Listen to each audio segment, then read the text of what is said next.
L'élection. Boum pousse la porte de son appartement. Il laisse tomber sa mallette. Il enlève ses chaussures. Il essaie d'accrocher son manteau. Sa veste s'étale par terre. Il la repousse du pied. Il traîne jusqu'à la cuisine. Il y récupère une bouteille de vin, un verre à même l'évier. Son chat passe entre ses jambes et met ses deux pattes sur la porte-fenêtre. Boum traîne sa carcasse jusqu'au balcon. Le bac à litière de Junon est dans un état pitoyable. Boum baisse les yeux dans sa direction. Junon se met de côté, tourne la tête et saute de travers en menaçant d'attaquer Boum. Boum ouvre la porte et prend un sac poubelle. Il vide la litière à l'intérieur du sac. Il est accroupi. Il tangue. La nuit tombe derrière lui. Il gratte le bac à litière, ferme le sac poubelle. Il emporte le bac au fond de l'appartement. Il entre dans la salle de bain, la nettoie à grande eau dans la baignoire et ajoute de l'eau de Javel. Il le retourne. Junon fait les 100 pas à l'entrée du couloir. Boum retourne dans la salle de bain. Il utilise du papier toilette et frotte le bac à litière. Il manque de tomber. Il se relance. Il trotte dans le couloir, tourne à droite et atteint la cuisine. Il passe la porte du balcon. Il fait nuit. Il remplit le bac à litière de litière neuve. Junon lui passe entre les jambes en ronronnant. Boum se jette sur sa bouteille et remplit son verre. Il s'immobilise, baisse les épaules. Il se détourne de sa main qui tremble. Il se dirige vers le placard, l'ouvre. Il récupère une boîte de pâté pour chat et une boîte de croquettes. Il s'écroule sur le sol. Il récupère le bol d'eau, le bol de croquettes et l'assiette de pâté. Il les nettoie dans l'évier. Il gratte, rince. Il sort un torchon et essuie la vaisselle. Il garnit le bol de croquettes et l'assiette de pâté et remplit l'autre bol d'eau. Junon est sur le bord de l'évier. Boum la caresse. Elle ronronne. Boum ressemble à une boule de poil froissée. Il s'appuie sur l'évier. Il prend une longue respiration. Il se concentre et propulse son corps. Il le dirige vers la salle à manger. La pièce est plongée dans l'obscurité. Boum pose la bouteille de vin, le verre. Sa vue se brouille. Le bruit de la chasse retentit. Il enlève sa main de la chasse d'eau, passe la porte et traverse le couloir en titubant. Il débouche la bouteille. Il n'allume pas la lumière. Le verre a le goût d'une tasse en pleine mer.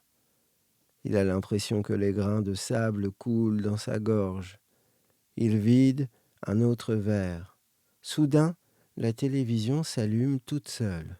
L'image représente le salon. Il y a une femme, un jeune garçon et une jeune fille. Ils ont chacun devant eux un dossier. Le jeune garçon se lève.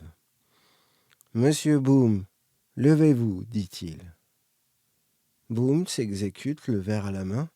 Il s'en sert un autre, le vide. Il prend la bouteille à la main, boit. « Oui, votre honneur, dit Boum au jeune garçon. Vous comparaissez aujourd'hui devant nous car vous avez failli, explique l'enfant. Oui, votre honneur, s'étouffe Boum.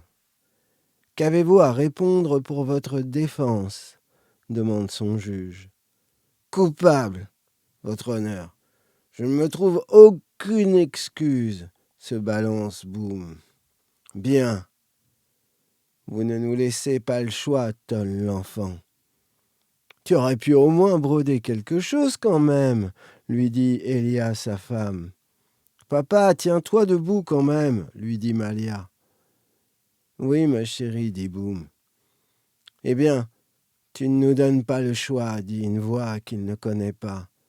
Il court dans le salon, il n'y a personne. Il court dans l'entrée, les chambres des enfants, elles sont vides. Il ouvre même la buanderie où il stockait leurs jouets. Ses vêtements se répandent par terre en fouillis. Il gratte la porte de sa chambre, elle s'ouvre.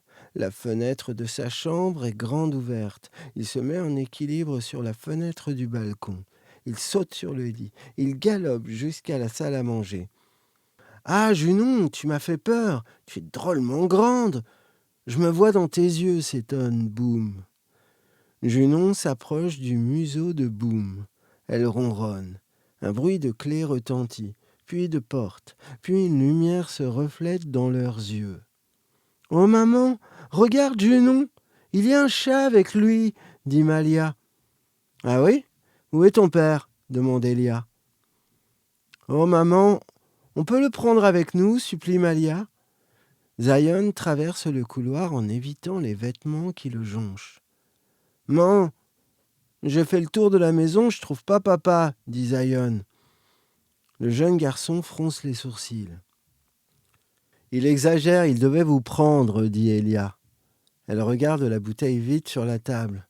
Elle fait une grimace. Bon, allez les enfants, on rentre.